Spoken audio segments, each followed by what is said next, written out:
Bienvenidos alumnos herrerianos a nuestra clase invertida del día de hoy. Mi nombre es Alex Saldaña y el tema que vamos a ver es fracciones 1. Vamos a iniciar con la definición.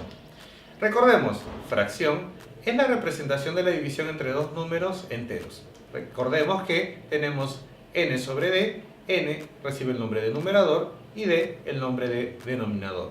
Pero vale aclarar que en este caso el denominador nunca debe adoptar el valor 0. ¿Ok? Vamos con un ejemplo. Supongamos que tenemos una pizza que ha sido dividida en 10 partes iguales. Claramente notamos que no todos los pedazos están acá. Notamos que solo nos quedan 9 partes de un total de 10, es decir, nos quedan 9 décimos. Sin embargo, a pesar que podemos observar la parte que queda, también podemos deducir la parte que falta. Notamos que hay un espacio vacío, una porción ausente de un total de 10, es decir, falta un décimo. En ambos casos, queda y falta, se nota que son fracciones complementarias. Y este criterio va a ser muy importante en algunos problemas más adelante. Cuando ambas fracciones son complementarias van a sumar 1. Y tenemos la demostración, 9 sobre 10 más 1 sobre 10 igual a 10 sobre 10 igual a 1. Repito, este criterio en algunos problemas nos va a ser muy útil, utilizar la parte complementaria de los datos que nos otorgan. Vamos a ver la representación gráfica de algunas figuras. Para realizar la representación gráfica, vamos a emplear el criterio parte todo, que en algunos problemas va a ser utilizado en su versión es D.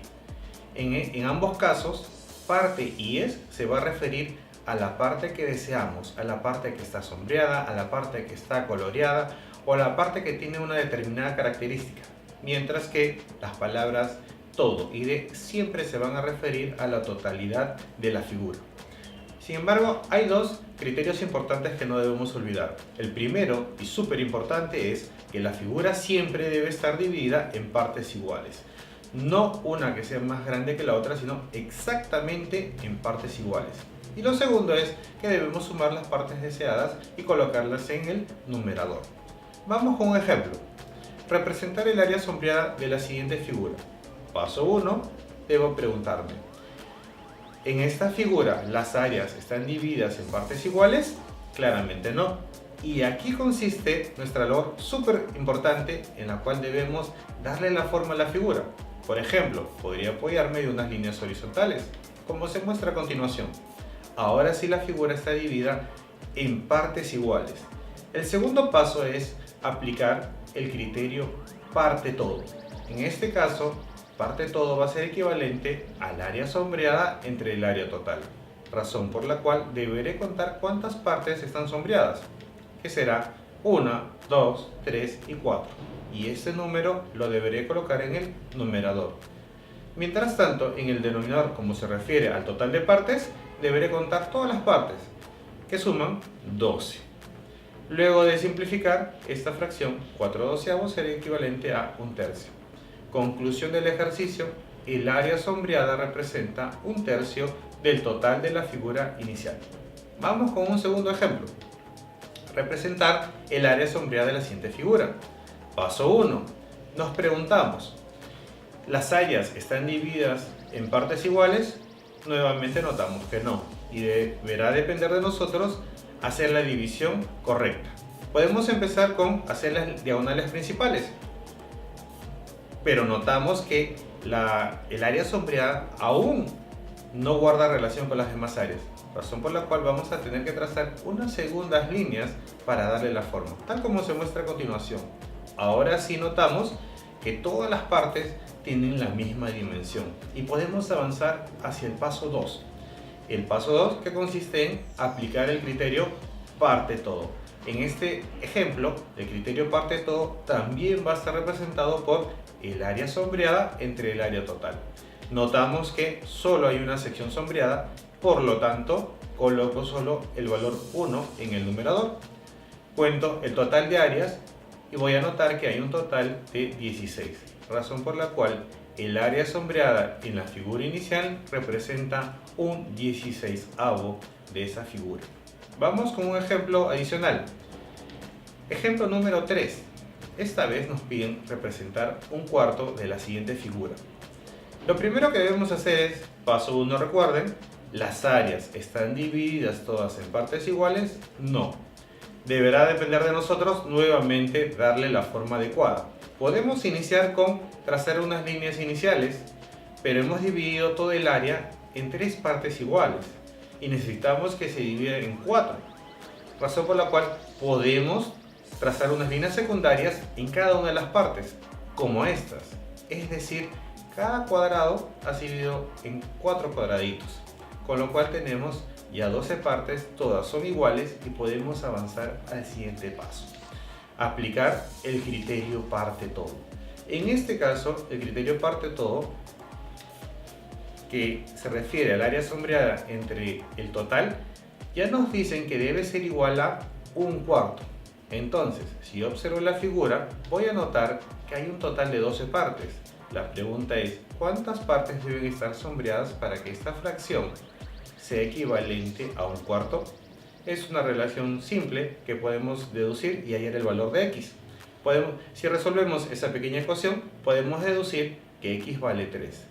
Es decir, ahora podemos sombrear 3 de esos cuadraditos y esa parte sombreada va a representar 1/4 de toda la figura. Vamos con el criterio fracción de fracción. El criterio de fracción implica utilizar la equivalencia. Cada vez que encuentre la palabra de, generalmente se va a reemplazar por una operación de multiplicación. Es así, si me piden la fracción a sobre b del número n, yo puedo igualarlo a sobre b por el valor n. Veamos un ejemplo. Nos piden, por ejemplo, hallar las 3/4 partes de 100. Lo primero que deberé identificar es 3/4, la palabra de y 100. Es decir, x, que es lo que me piden, será igual a 3/4 partes, 3/4 de, que significa una operación de multiplicación, por el valor 100. Resolviendo, 3/4 de 100 es 75. Vamos con un segundo ejemplo. Nos piden, esta vez, hallar los 3/8 de los 5 medios de los 8/15 de 500.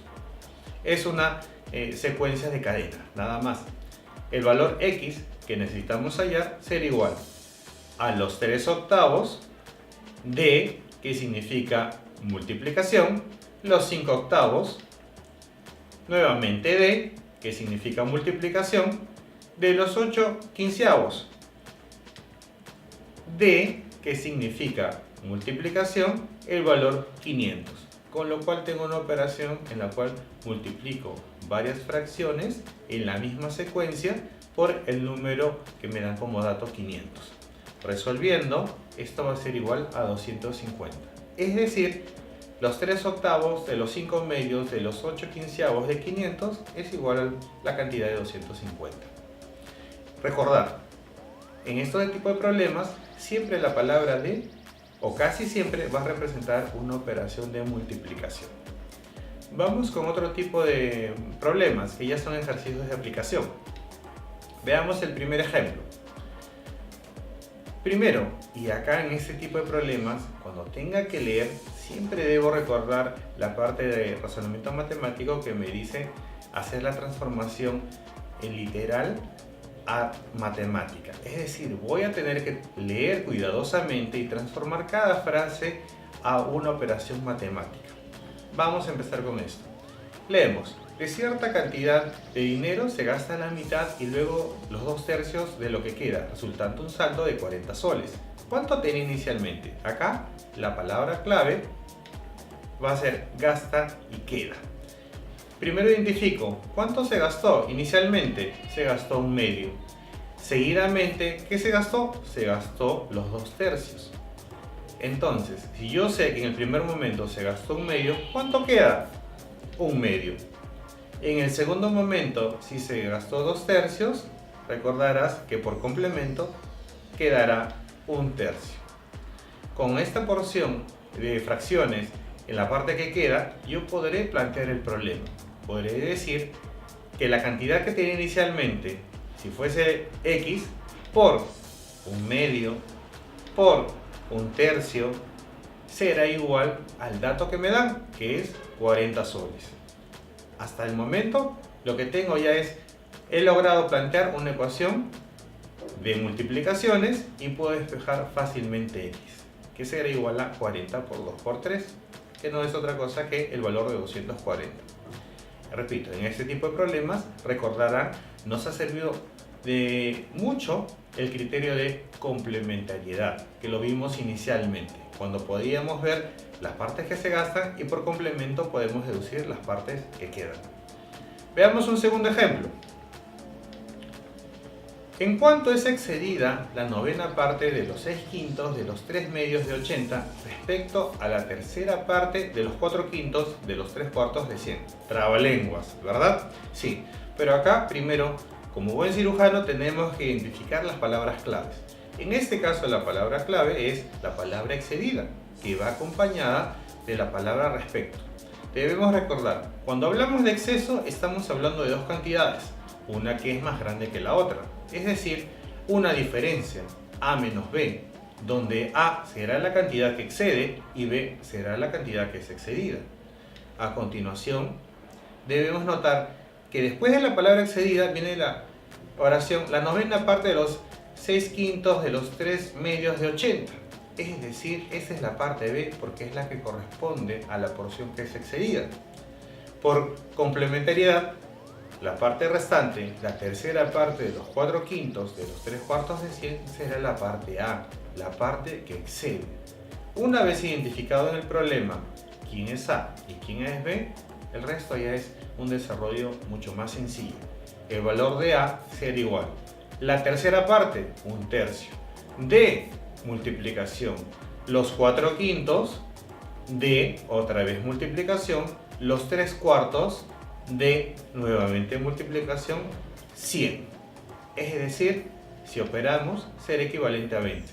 Nota que en este momento, en este ejercicio, estamos aplicando el criterio de fracción, que está incluido dentro de un problema en el cual tienes que hacer una transformación del lenguaje verbal al lenguaje matemático. Ahora hallamos la parte B. La parte B, y observamos la novena parte, es un noveno. Un noveno de, que significa multiplicación, los 6/5 de, nuevamente, que significa multiplicación, los 3/2 de, nuevamente multiplicación, 80. Resolviendo, esto será igual al valor de 16. Por lo tanto, para poder responder la pregunta inicial en cuánto es excedida la cantidad B respecto a la cantidad A, será simplemente hacer una diferencia de 20 menos 16 que da como valor 4. Nota que en este tipo de ejercicios es muy importante saber identificar las variables, las palabras claves y hacer la transformación del lenguaje matemático, del lenguaje literal al matemático. ¿Sí? No lo olvides. Vamos con un tercer ejemplo. En una sección de 20 alumnos, las 3/4 partes tienen buzos deportivos. ¿Qué fracción de los que tienen buzos no tienen buzos? Otra vez, un poquito de trabalengua, pero lo primero que debes hacer es identificar la primera oración. En la primera oración te dice, hay un total de alumnos y de esos alumnos unos tienen buzos y otros no. Eso es lo primero que debe quedar en el inicio de tu problema. Ahora, ¿cuántos alumnos tienes? 20. Y de esos alumnos, ¿cuántos tienen buzos? Bueno, los que tienen buzos son las 3/4 partes de el total, que son 20. Y esto, si tú lo operas, sabes que son 15.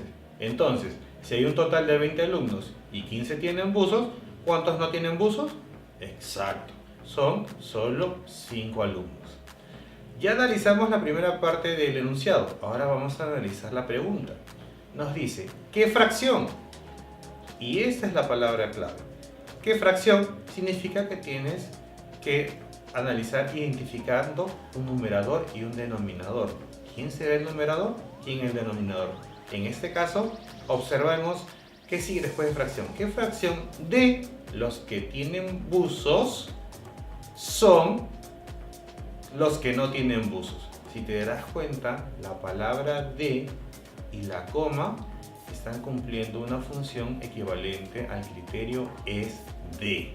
Por lo tanto, esta fracción forma parte todo en la versión SD, razón por la cual el denominador que se refiere al total estará referido a los que tienen buzos y la parte del numerador estará referida a los que no tienen buzo.